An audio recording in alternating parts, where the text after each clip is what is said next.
This was the place where all roads ended. After a long and bumpy ride through the forests of southern Siberia, we took one last steep descent to the river Mrsu. There we finally had to abandon our four-wheel drive car and continue by boat. We hollered across the river for a boatsman to take us to the other side. After a while, a man from the local Ezonok people group, wearing enormous boots, came across in his narrow wooden boat. We loaded our possessions in his boat and crossed over to the village of Ust-Anzas, where we wanted to collect information on the Ezonok language. This village, in the Tashtagol region of Kemerovo, is very beautiful.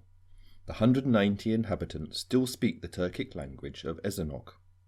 For many years the village was only accessible by boat and later by helicopter.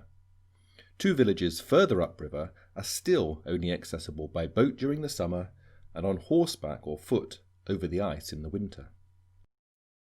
Out of the 12,000 Ezonoks, approximately only 1,000 are still fluent in the Ezonok language. However, there are individual Ezonoks who are dedicated to preserving their language, culture and traditions. Among them is Lubov Arbachakova, a well-known Ezonok artist and poet.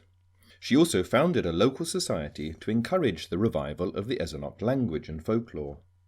Another famous Ezonok poet, Gennady Kostachakov, published a book with the rather sad title, I Am the Last Ezonok Poet.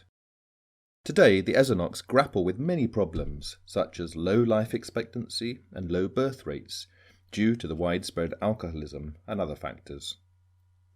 The Ezonoks, like other northern Altai peoples, are mainly survived by hunting, fishing and gathering nuts, berries and mushrooms in the forest. The Ezonoks have a close connection with the natural world and worship the gods of nature in the trees, mountains, lakes and rivers around them. The Orthodox Church sent missionaries to the Ezonoks in the 19th century, which resulted in a strange syncretistic mix of shamanism and the Orthodox faith. A team from Wycliffe, Russia began visiting this area and getting to know the local people. At first they visited all the villages to help the team understand the language and the culture better, and a survey was done to find out where Ezonok speakers live and how fluent they are in the Ezonok language. The team is now working on a collection of oral Bible stories and the dubbing of biblical cartoons for children.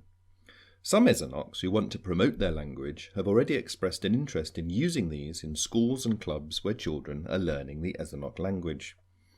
Although today the Ezonok people speak Russian fluently, this project is important because it gives value to the Ezonok language and culture by using them as a vehicle to express God's love for the Ezonok people.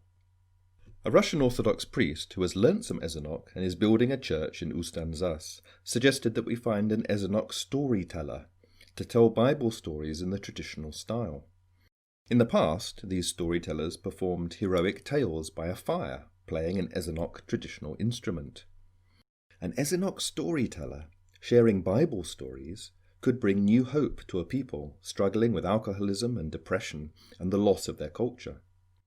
By using the rich cultural heritage of his people, the storyteller could build a bridge for God's power and peace to flow through these stories into the life of the Ezonoks.